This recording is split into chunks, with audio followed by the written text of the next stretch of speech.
Mais oui! Mais oui! Malgré son jeune âge de 36 ans, Janie Barré a décidé de montrer que rien n'est impossible dans la vie, malgré des embûches.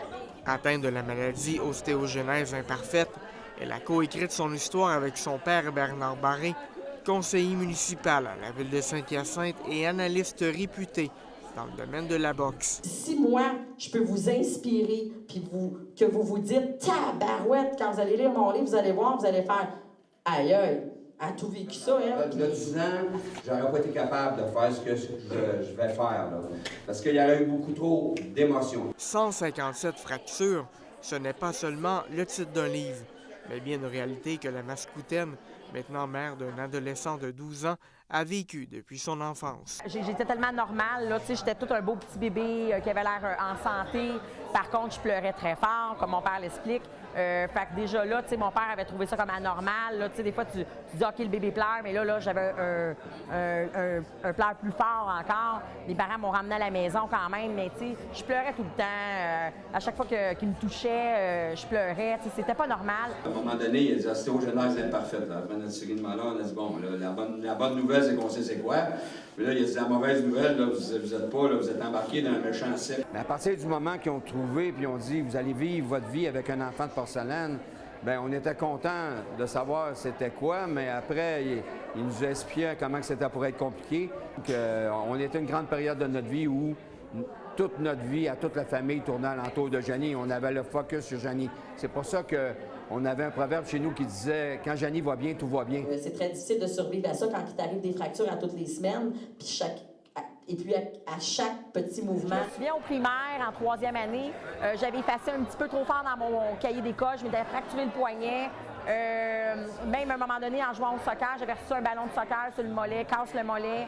C'était toujours des niaiseries, tu sais, je le dis, hein, je faisais juste à choumer trop fort, puis je me brisais une côte. On était sur une série de mauvaises nouvelles, là. Mauvaises nouvelles, puis on a eu tellement. Puis il en est arrivé une bonne à peu près dans ce temps-là. Puis là, on était tellement énervés qu'il arrive une bonne nouvelle. Elle dit, tu pourrais écrire un livre sur ma vie. Puis là, j'ai dit, oui, moi, là, la nouvelle est totalement bonne. On va m'écrire un livre sur la vie, mais là, je me suis fait pogner. L'éditrice a pris la centaine de pages que j'avais écrites, puis là, elle a un peu condensé, a enlevé une vingtaine de pages. J'étais content que ce soit elle qui choisisse les places où couper. Et finalement, plus les 70 pages que Janie, sa vie de 18 à 36 ans. Moi, j'avais écrit les 18 premières années. En plus de la maladie, Janie est devenue dépendante de l'alcool et aux drogues suite à la faillite de son commerce. J'aime mieux prendre ça en riant, je dois vous avouer. Je l'ai dit, perdre un commerce, des fois, ben ça porte à boire. Puis j'ai comme embarqué dans une phase, je sais pas, ça me rentrait dedans. Puis j'ai été dans une phase très sombre qui a duré comme 2 ans. Chanceuse quand même, parce que ça aurait pu durer plus longtemps que ça. Nous autres, ce qui nous a manqué, on n'avait pas de modèle.